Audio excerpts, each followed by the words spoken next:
Hello, everyone, and welcome to another episode of Code and the Coding Coders Who Code It. I am your host, Drew Bragg, and I'm joined today by my friend Jason Swett. Jason, you are everywhere on the internet. You do a ton of things in the community, but there may be some people who don't know who you are. So could you do a brief introduction for those listeners, please? Sure. I'm one of those content creators, I suppose you could say. I have a podcast, a YouTube channel. I do blogs. I've written a book called Professional Rails Testing, and I'm generally active in the Ruby community. I go to conferences, speak at conferences. Between the years of 2022 and 2025, I host my own conference, and that's me. All right, great. So for anyone new to the show, the way this is going to work is I'm going to ask Jason 3 questions. I'm going to ask him what he's working on, what kind of blockers he has. If he doesn't have a current blocker, what is a recent blocker he had? How do you go about solving it? Then the last question is, what's something cool, new, or interesting that you've recently learned or discovered or built? Doesn't have to be coding related, but it is code and the coding coders who code it, so it totally can be. So let's get started. Jason, what are you working on right now? I'm working on building a continuous integration platform. So if you've used GitHub Actions or CircleCI, those kind of things, it's an alternative to those. And it's called SaturnCI. The reason I built it is I'm somebody who's very sensitive to deficiencies in UIs and stuff like that. And I feel like CircleCI and GitHub Actions, they're a little bit, no offense, janky. And so I wanted to build something that was nice and smooth. And when a test suite fails, it shows you the failure without having to dig for it and stuff like that. Yeah, what a concept.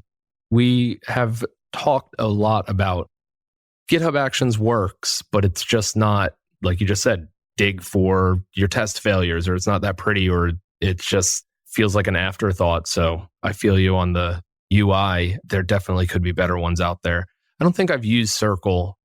At least if I have, it hasn't been for many years, but that definitely sounds like a cool project. You said you wanted to build it because UI deficiency in other products. It's one thing to say like, nothing out there is really great UI wise, so I'm going to build a whole new CI suite. Was there anything more than that? You were just like, I need a weekend project. We're going to do this. Well, I've been trying since about 2008 to build a successful business. Okay, sure.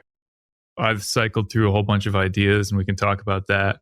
But I had this idea maybe around the time that GitHub Actions came out, which, if I'm not mistaken, was 2018. When GitHub Actions came out, I'm just like, I shouldn't bother competing with that because GitHub can just do anything. They have so much bandwidth. But then years went by and GitHub Actions, I don't think ever really changed, not in the way that I noticed at least. And I was also inspired by the guys who made Tuple. So Ben Orenstein and friends, and they have that podcast, The Art of Product. And I think they talked on that podcast about how Ben kept waiting. Slack bought that screen sharing program. I forget what it was called, but there was a popular screen sharing program that was great. Then Slack bought it and just kind of buried it. And Ben kept waiting for something better to be made. People kept not making anything. And he's like, well, people keep not doing this. So I guess I'm going to try. And so I think there was a little bit of a lesson there. You shouldn't necessarily worry about somebody else beating you to the idea, because companies have their own agendas. And even if they can, they're not necessarily going to make it a priority to build the thing that you're thinking about. And so that's what happened with GitHub Actions. It just stagnated from my perspective. And I'm like, well, I don't think they're going to beat me to this anytime soon. Probably not ever. I don't think it's even in their DNA to build something that resembles the thing that I'm thinking of. And so in 2023, I got just so frustrated with GitHub Actions that I'm like, screw it. I don't care if it's a bad idea. I don't care if it's dumb. I'm just going to do it. And so I've been working on it for like 2 years or so at this point, somewhere between 1 and 2 years. And I finally have people actually using it now. and I think I can turn it into a real business. And CircleCI got to be up to over $1 billion valuation. Well, maybe I can make this into something real. And so for the last little bit, it's just been pedal to the metal, working on this, trying to get it viable as fast as I can. Getting real users using a product always seems to be like a big milestone for people's products, especially when you start getting feedback from those users. Have you gotten a lot of helpful feedback of like either, oh, I am on the right path here, or, oh, I made some assumptions that ended up being wrong and I had to pivot a little bit? Or what was the initial user feedback like? I'm getting a little bit of feedback in the form of people telling me things, but I'm getting more feedback just in terms of objective results and stuff like that, objective observations. So for example, the customer I'm onboarding right now, he has an app that's some years old. There's, I don't know, like 1,500 tests in the test suite. SaturnCI itself, which I run on SaturnCI, it only has a few hundred tests. And the test suite runs in a short amount of time. It's pretty lightweight. Whereas this new one that I brought on, it is really taxing the system. And so as a quick example, SaturnCI will stream the system logs of the runner that's running the test.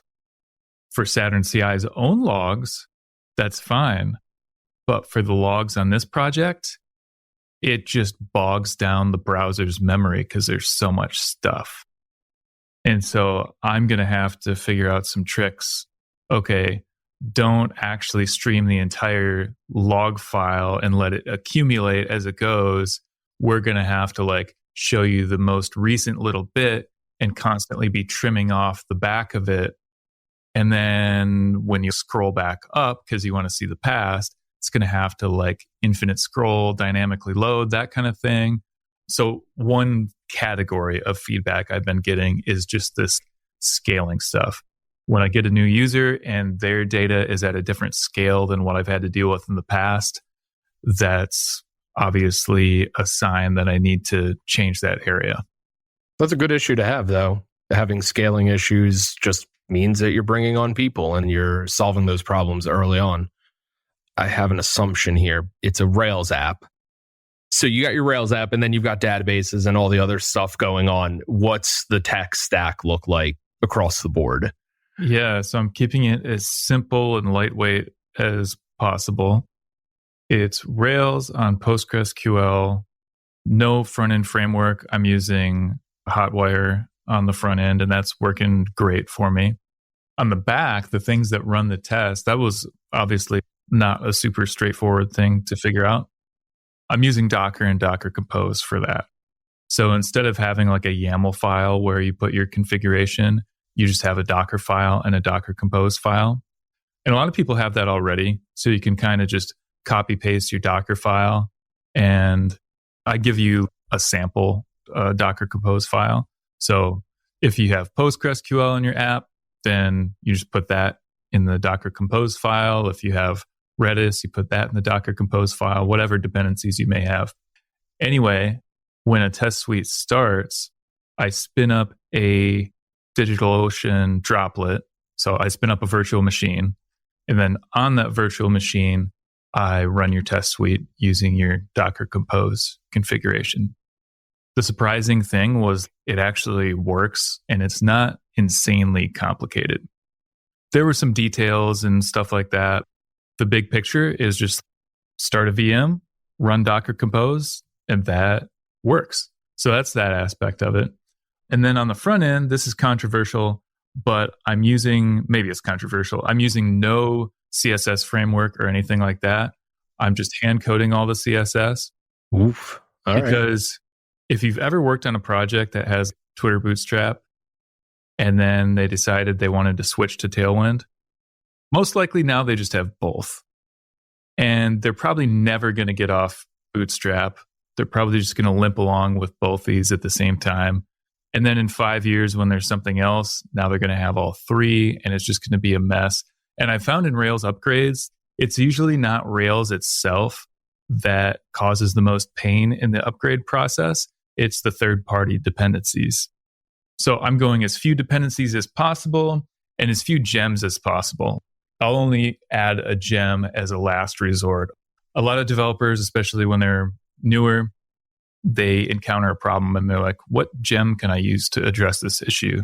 But it's like, no, that's not the question. The question is, how do I solve this problem as a last resort? If you have to use a gem, it would be dumb not to, then great. But I'm not going to bring in a gem for like, I don't know, what's the thing people bring in gems for a lot?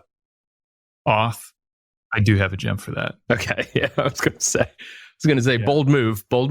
Maybe like pagination or something. Yeah, pagination or admin dashboards, things like that. Oh, yeah. Yeah, I'm definitely not using a gem for that stuff. Definitely hand coding that stuff. Okay, yeah. My mind immediately went to auth. I was like, hand rolling your own auth. All right, Jason. Cool.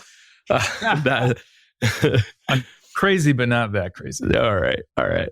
You're getting traction with it and getting such good feedback and already scaling up. Another thing that I know you're working on that I'm just going to go ahead and throw into the mix for you is you have a conference coming up.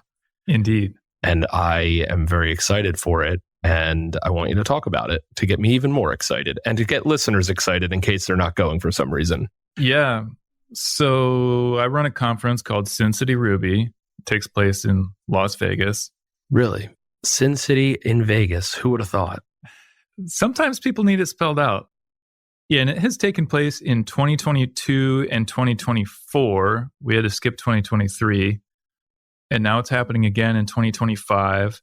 And I don't know if you happen to catch the tweet, Drew, but this Sin City Ruby will be the final Sin City Ruby. I did hear this. Yeah. I almost thought you weren't going to do it again because the Tropicana's gone. And then I saw you were going to do it at the NGM. And I'm like, yes, it's back. And then I saw it's the last one. And I was, oh no. I have thoroughly enjoyed this conference every time I've been there. Much appreciated. Glad you've enjoyed it. Yeah, the destruction of the Tropicana is not unrelated because we were getting a pretty good deal with the Tropicana, relatively speaking. The MGM, it's going to put us at a lot of financial risk. It's not something that I want to experience again. It's not fun to like have the prospect of losing enough money to buy a brand new Mercedes, that kind of thing. Yeah, I could feel you on that. That would definitely be a scary bit. How's your speaker lineup looking? I know how your speaker lineup is looking. I'm saying this mostly for the listeners because it's always such a good mix that you have. And I think people need to hear about it. So they go. Yeah, it's interesting. We've had a ton of interest in speaking this year. Way more people interested in speaking than I was able to have speaking slots. And it's always a tough choice because I handpick the speakers. There hasn't been a CFP for Sin City Ruby. It's kind of like picking your favorite kid or something like that. And in the first Sin City Ruby, it was who do I include in this thing? And now it feels like who do I have to exclude from the speaker list? Anyway, we have Irina Nazarova, the CEO of Evil Martians. And if you've been in the Ruby community, you've probably seen Evil Martians all over because they do a great job of getting themselves out there. Chris Oliver, who you probably know from Go Rails and Hatchbox and Jumpstart Pro. Jason Charnes, a fellow podcaster of ours, although he recently stepped down from the Remote Ruby podcast. Freedom Doomlau. Yeah. The Ruby Central board. He's newly on there. Yeah. And then Prathna Shiva. I think this might actually be Prathna Shiva's first conference talk ever. She reached out to me in 2024, I think, and wanted to speak. I was like, well, we're all booked up for this year, but maybe next year. And I had Prathna on my podcast, and that was a great episode. And so I thought she would make a great speaker too. So she'll be coming in 2025.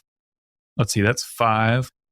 As a pair, we're going to have Alan Reidelhoover and Fido von Zastro. Yeah, great pair. Love their talks. Yeah, so that'll be nice. And then for the first time, I myself am actually going to be giving a talk. Yeah, that's awesome. Yeah, I don't know what on, but okay. You got some time to figure it out. Okay. Yeah. And I think that's it. We really shrunk the speaker roster this year, partly because last time the schedule was sufficiently tight that I went out to lunch and made it back late to my own conference and they had to start without me. I remember this. I did like how chill it was, though, last time. It had a very nice pace to it. I know we got a little off schedule, but because everyone was flexible, it made it feel very chill, like we could have conversations between each speaker and whatnot. So I think the shrinking, as much as it's a bummer to have to exclude people from the lineup that otherwise would be an awesome talk, it is also very cool to be at a conference and have that chill time and have that gap between speakers. So I'm with your decision. And I would have had you. The only reason is just I don't like you. For anyone who doesn't know, I got my start speaking at Sin City Ruby. I had never spoken at a conference before. I told Jason this, and he was great. I'm putting on a conference, so you should come speak. And my silly little game show that has now morphed into a keynote for this past RubyConf was born. So anybody who has seen the game show can blame Jason Swett for manifesting that thing into reality. Yeah, and you did it at Sin City Ruby in 2022 and then again in 2024, is that right? Yeah. A little more polished in 2024. I had a few more reps under my belt, so sort of knew what I was doing now. Well, and then I had the privilege of seeing you again at RubyConf in Chicago last November.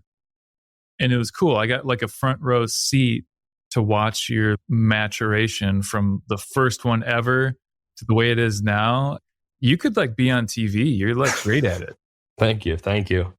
It is a lot of fun. I've gotten really good feedback. I iterate on it. So it's nice to been able to kind of give the same talk multiple times. I think some people get 2 or 3 times to give a talk, maybe, if they're lucky. I've done it, I think, 6 times now. I don't think I'm going to submit it anymore. That's not true. I'm going to submit it to RubyKagi next year and just see if that's something they would be interested in. I met one of the organizers and he really liked the show. So it's probably not as technical as it needs to be for Kagi, but I can adjust it a little bit. I'll have to ramp up some of the questions. It's technical, but Kagi's a lot of core committers and folks who know their stuff. So yeah. And have you solicited input from other people to try to get really hard, interesting questions? Yeah, someone always sends me a question or two after I'm done. And anytime I'm about to do it, I'm like, hey, if you've run into any weird Ruby, pass it along. I have a lot of weird Ruby snippets because of doing the game show. Just not all of them work well as a game show question, especially because the goal isn't necessarily to stump everybody and make everybody feel like, oh, I don't know Ruby because I don't get these. It's more to have fun and get the audience engaged and the folks up there talking and whatnot. So you always trying to find that balance of this is weird Ruby and really unexpected, but can I come up with good enough answers, or can I get good red herrings in my answers, or can I set the question up enough that you're looking at it and going, I wonder what it could be, because there's that bit and then there's this bit. And yeah, so yeah, it's fun to see the thing at the beginning and it's, what the heck is this? How could that possibly be valid syntax? And then you see what it does and you're like, that's interesting. And now that I dragged us down this rabbit hole, maybe we should share, what is this that we're talking about? What is this talk that you give? This is Who Wants to Be a Ruby Engineer. This is a Ruby game show based on Who Wants to Be a Millionaire, but with Ruby syntax. So I take a small snippet of Ruby from the weirder side of Ruby, and you have 4 answers that come up on the screen. You have to guess which one it is. And there's power-ups. You get to poll the audience. You get to select someone from the audience. When I had the privilege of doing it at RubyConf in Chicago as the keynote, I actually had some of the Ruby core team there to do 50-50. So they would eliminate 2 answers that they know it's not. And then you could select from the 2 there. So yeah, it's a fun little adventure with weird Ruby syntax. Yeah, I quite enjoy it. And I wear a sparkly jacket. Can't miss that. Yes, part. In which you look absolutely smashing. Thank you, sir. Yeah, so anyway, that's Sin City Ruby. A couple more quick notes about it. As there was last year, there will be arm wrestling. Fantastic. You can arm wrestle my wife, and she just might beat you. She arm wrestled 2 gentlemen last year and conquered them both. And then I arm wrestled Obi Fernandez, and that was a tight race. I prevailed in the end, and then everyone in the audience was understandably intimidated, and nobody else would arm wrestle me. And then I pulled out a $20 bill, and I'm like, $20 to anybody who can beat me. And then Justin Bowen, with his powerfully muscled arms, came up to the front and just destroyed me. And it was a spectacle. The whole thing was fantastic. These are the things I'm going to miss about Sin City Ruby. It's in Vegas, so it's just a little weird. It's such a good conference. It's a chill conference. Everyone has so much fun at it, hanging out after, because you're in Vegas, of course. You always have such a great speaker lineup. Not saying that because you've had me speak twice. I just mean like Jason Charnes at last year's. While giving a talk, he dressed up. Not he came to the talk dressed up. While giving the talk, got into an Elvis costume. Yeah, there are pictures. It was amazing. Yeah, and none of this stuff is recorded. You just have to be there in person. Yeah, because what happens in Vegas stays in Vegas. Exactly. Just to paint the picture for you, if you haven't been to Vegas, this year it'll be at the MGM Grand. So that's right on the Vegas Strip. And so at lunchtime or whatever, we just let everybody loose. You go do lunch on your own, and there's just tons of stuff within walking distance. So you can go grab whatever. This year, there's going to be like a 3-hour lunch break. You can really just not worry about time and just go hang out with people. Because the number one thing about Sin City Ruby, my hope for everybody is that you come there and you come away with at least one new friend. And so we do things to try to facilitate that, like the 3-hour lunch. We have something else. We added it last year. I call it forced socialization. And so in the morning, we put people into random groups of 5 or 6 people, and we give you some prompts, like say your name, where you're from, all that kind of stuff. And people get talking. And then after 15 minutes or whatever, we rotate and get into different groups. People really liked that. That was a way to meet new people. Sometimes it can be weird at a conference. It's like, what, do I just walk up to some random guy and introduce myself? I do that, but not everybody wants to do that. And so by like throwing you into these random groups, we force you to meet people and make friends. And since we do it in the morning of the first day, you can hang out with those people for the rest of the conference. And by the way, it's a maximum of 100 attendees. Ooh, so okay. It is a very small conference, and you'll get to meet just about everybody else at the conference, including the speakers. There's not a 2-tiered social system where there's this upper echelon of speakers only hanging out with each other, and then the plebeians are in this separate area. Everybody's there together. Yeah. I didn't know if you were going to keep with the limit, because that has been a very nice component of it in the past. Is it's so small, you're able to like talk to everybody and get to know everybody because it's so small. But I know going from the Tropicana to the MGM, maybe it's not going to be as small this year, but 100's a great number for a conference. You really get the opportunity to talk to everybody, including the speakers. So I like that.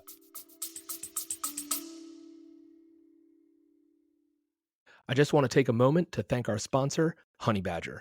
Do you want higher clarity in production, but don't have time to earn a PhD in observability? Forget logs, metrics, and traces. Honeybadger Insight is built around structured events. When you send your application logs and other events to Honeybadger, you'll unlock the power of Honeybadger's new querying language, BadgerQL. Use BadgerQL to answer any question about your data, convert any event into a metric, and chart your metrics on custom dashboards. You can do all of this on Honeybadger's free plan as part of their comprehensive monitoring suite, which includes error tracking, uptime monitoring, status pages, and more. Speaking of error tracking, did you know that an error is really just a first-class event in Honeybadger? In fact, you can use Insights and BadgerQL to explore all of your existing Honeybadger data in new ways. It's pretty cool. Give it a try today at honeybadger.io. That's honeybadger.io, and thank you, Honeybadger, for your continued support of the show. Yeah, and I guess lastly, I should, unless there's anything else you want to talk about, I should share the URL and stuff like that. SinCityRuby.com is where you can go to find out more about it. It takes place April 10th and 11th, 2025. Yeah, SinCityRuby.com for the tickets and all the other info and stuff like that. Fantastic. Awesome. Looking forward to it. Putting on a conference. You are working on a product, SaturnCI. You've recently written a book. So if not have a current one, you have at least had some kind of cool blocker. So what kind of blockers do you have or have had recently that we can get into? Yeah. I don't know if this counts as a blocker. I think of it more as a bottleneck.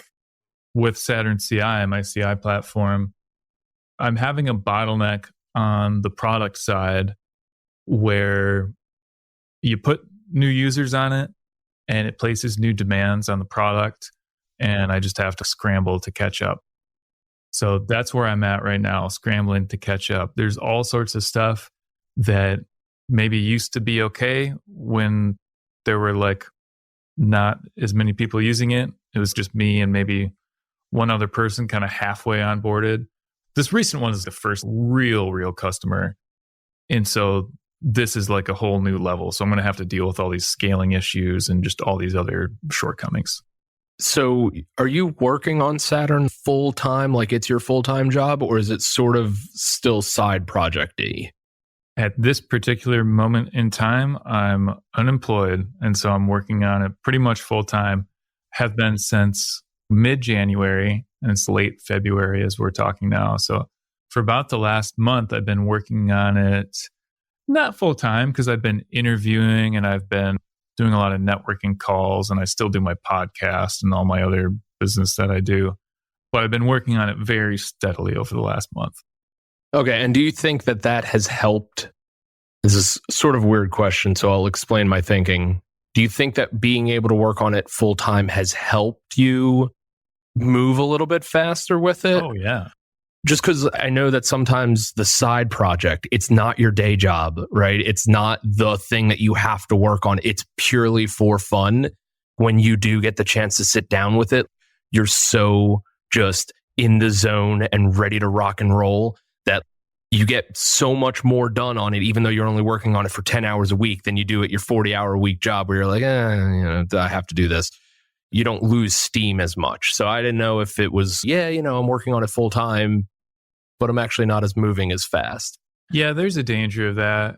It's what Parkinson's law, work expands to fit the time available or whatever. I don't think I've succumbed to that.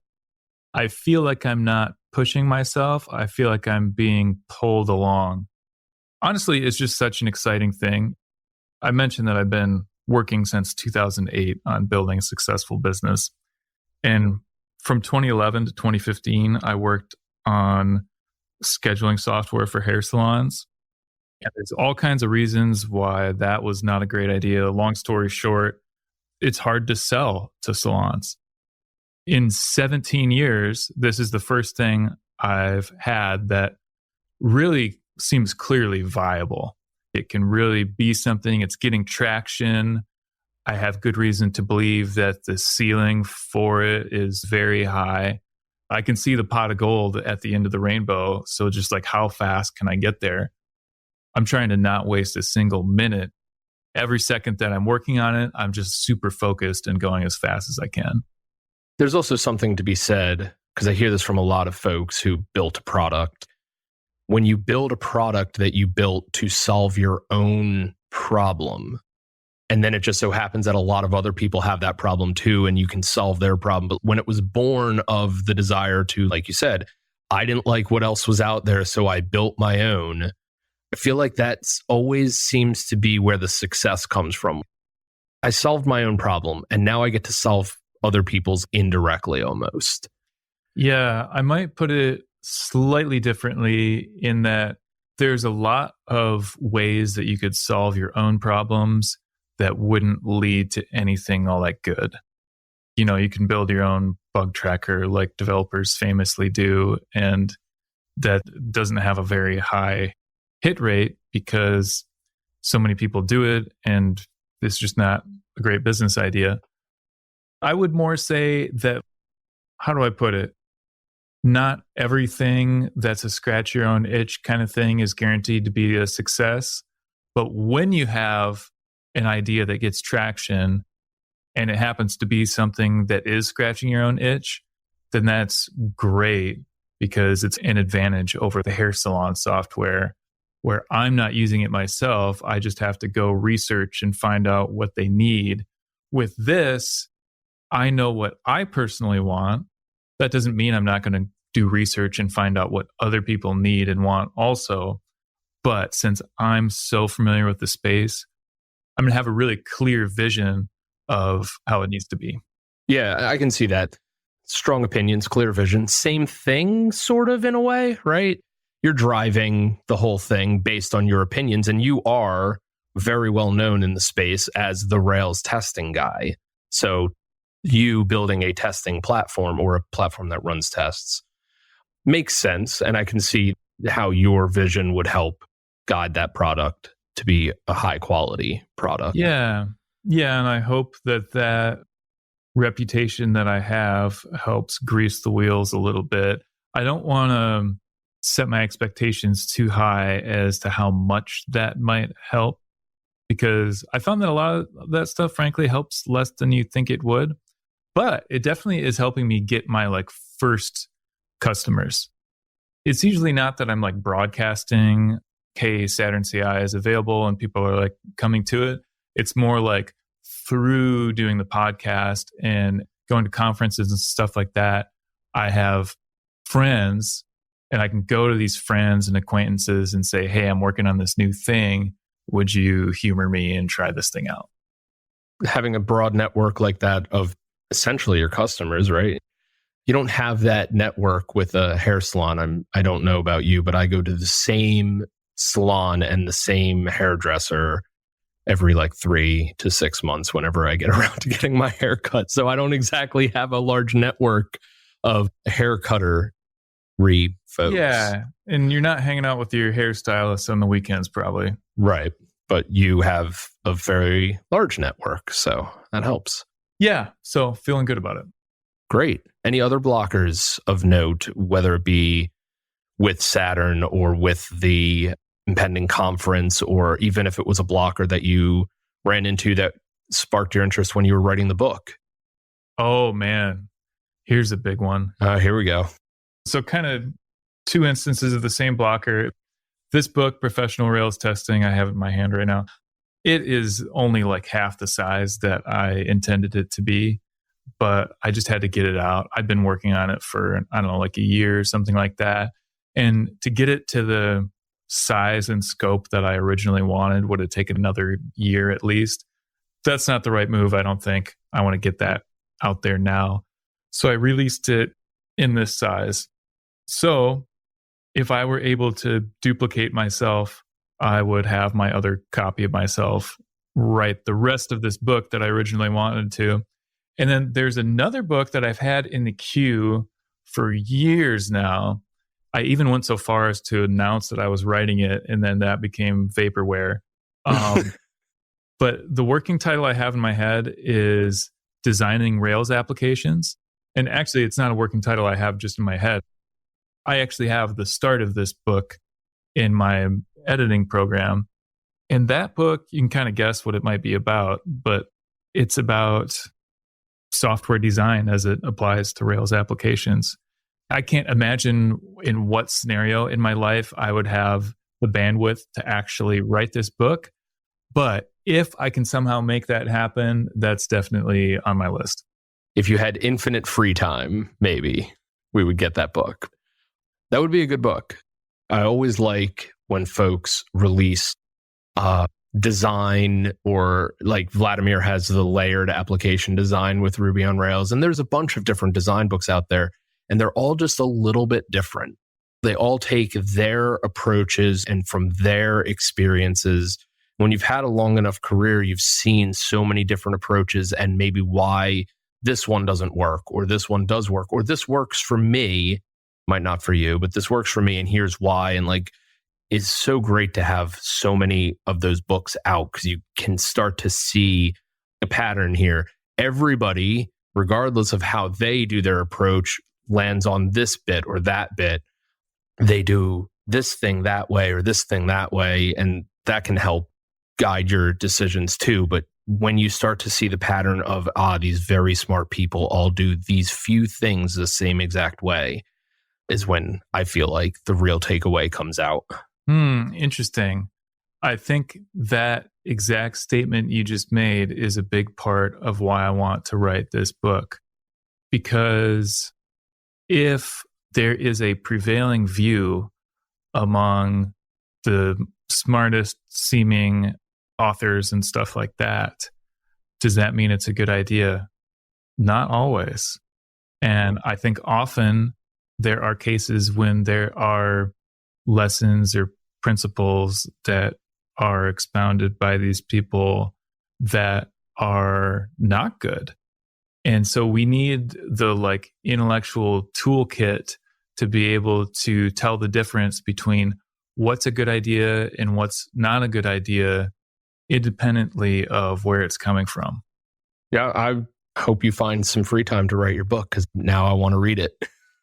Yeah, I will mention a different book that exists already that you can read.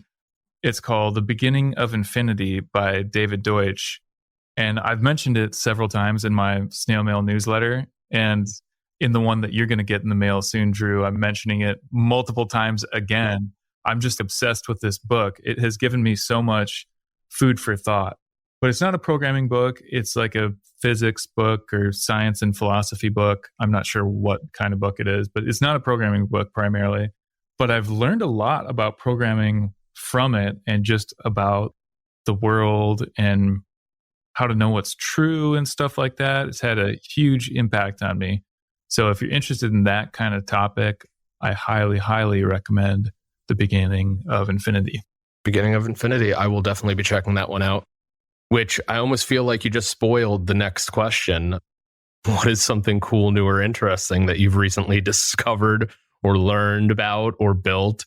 That book would have been a perfect answer, but what is something cool, new, or interesting that you want to share with us? This has nothing to do with computers, but it's the first thing that popped into my head. So as you know, Drew, my wife and I, mostly my wife, we run a farm. Yep. We raise chickens, ducks, quail, and now rabbit. Rabbits are delicious.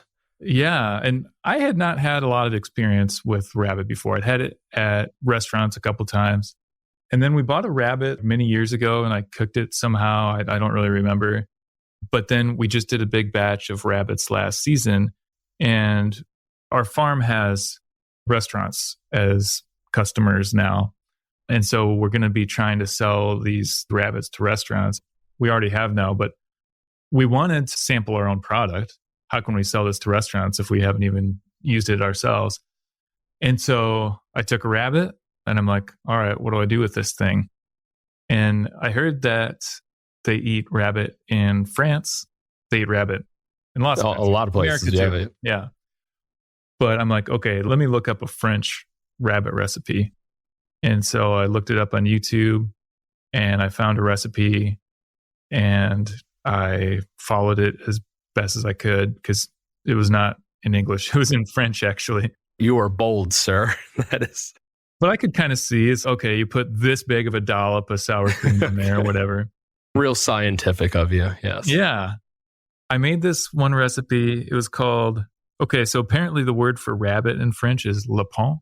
It was called rabbit with mustard or something like that. Lapin au moutard, something like that. I don't know how to say it. But I made it and it was really good. Awesome. If I had had it at a restaurant, I'd be like, this is food from a restaurant. This is good. Very nice work then. I was very happy about that. So that's my new interesting thing. There you go. Yeah, I've only ever done rabbit as a stew. Rabbit stew. Every time I've had rabbit, it's been in a stew. So yeah, I think that's kind of where it shines. It's a meat that bodes well for a stew. So yeah, you don't see a lot of like rabbit sandwiches. Like a fried rabbit patty. No, not so much. Not so much. They turn out great stews, in my opinion. That might be a bit of a controversial take since rabbits are cute and adorable and you're not supposed to eat cute and adorable things, allegedly. Yeah, that part of it's a little bit tough. We actually like pet them and take care of them. We don't go so far as to give them names and stuff like that. I have developed a complete heart of stone. Sometimes I have to euthanize our farm animals and my pulse just stays completely steady. I don't care. I told somebody the other day, I was having lunch with a friend of mine, and I'm like, you know what? I think if it came down to it and I had to, I could kill a guy and I wouldn't really feel bad about it. And I think he was actually disturbed by that. And he like backed away a little bit. Yeah, watch out. You'd probably feel something. Depends on the scenario. Depends on the scenario for sure. But I feel like even if you think, oh yeah, I've killed a bunch of animals, I could kill another human. I think there's just something about when it's another human, you relate to it a little bit more. It's just a weird feeling. Well, I know people who have killed people. I'll ask them. Anyway, this conversation got really dark. It's got dark fast. All right, I'm gonna bring it around. I'm gonna do one. Normally, I don't do this, but I do feel like I need to plug your newsletter because you have the most unique newsletter that I'm subscribed to. And that is because your newsletter comes to my house, not through my email, but through snail mail. And I get to, away from my computer, as far away from my computer as possible, get to sit in my comfy chair and open your physical letter and on paper read your newsletter. And it's such a wonderful experience. And it's so funny to read about, because you do talk about technology in it, but it's funny to read about technology by avoiding technology. But I do think we all spend so many hours of our day and so many days of our week in front of a computer that to be able to consume something like that away from the computer is so great. I guess I got to ask, what was the spark there? What was like, hey, I am going to do a newsletter, but I'm going to do it through snail mail? Well, a big part of it is exactly what you just said. And I appreciate that so much. I was hoping that people would feel that way about it. I have never been somebody who enjoys reading ebooks on the computer. It just feels wrong or something. I much prefer reading a paper book off the computer. And so I thought if I feel like that, probably other people feel like that too. I kind of started the newsletter as a way to promote my consulting services. It's kind of a Trojan horse to promote my consulting services. And I was originally going to handpick maybe like 15 people who would receive this newsletter. And then almost as an afterthought, I put a link online that said, hey, I'm doing this thing if anybody else wants to get this newsletter.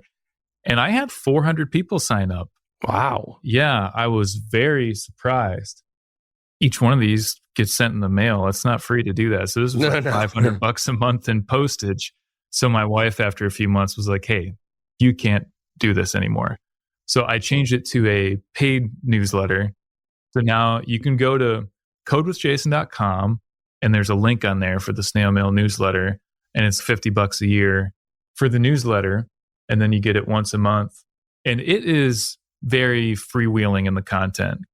I have an email newsletter, but I kind of have to stick to the script because if I start talking about rabbit recipes and stuff like that, people will be like, what's this? And they'll unsubscribe. But a piece of paper doesn't have an unsubscribe link. And so I can just go nuts with the content. And so when people get it for the first time, they're usually like, whoa, I didn't know you'd be writing about plants or whatever the thing is I write about. Yeah. I like it. It does have technology in it. It does relate to what Jason Swett is known for, but it's also got good other content. The recipes is always fun, like hearing what you're experimenting with or what's going on the farm or anything like that. So that's my shameless plug, but I'm plugging your product in my own show. I don't know. I think if anybody doesn't know that that exists, they should sign up because it's great. Thank you for that. Much appreciated. And again, dear listener, codewithjason.com, and then there's a link. The letter's called Nonsense Monthly. If I were, fitting title. It is a fitting title. If I were not lazy, I would already have nonsensemonthly.com hooked up, but I don't. So you'll just have to go to codewithjason.com. So since we are close to the end, is there anything that you want to talk about? And if not, where can people find you, or both? I think we mostly covered the things that I wanted to touch on. Excellent. I think if I can just reiterate one thing, that book, The Beginning of Infinity, is so good. If you're interested in books, The Beginning of Infinity by David Deutsch, and then he wrote one before that called The Fabric of Reality that I would have read before The Beginning of Infinity had I not messed it up. But if I went back, I would read them in that order because that's the order they were written in. But that's great. And then also completely unrelated, there's this band that I found. And in the YouTube comments, I found this person who said, my entire personality now is making sure people listen to this band or something like that. So my entire personality has been making people read The Beginning of Infinity, who, my knowledge, no one has yet. But also this band, they're called The Last Dinner Party. Have you heard of them, Drew? No, I have not. The Last Dinner Party. What genre? What are we talking about here?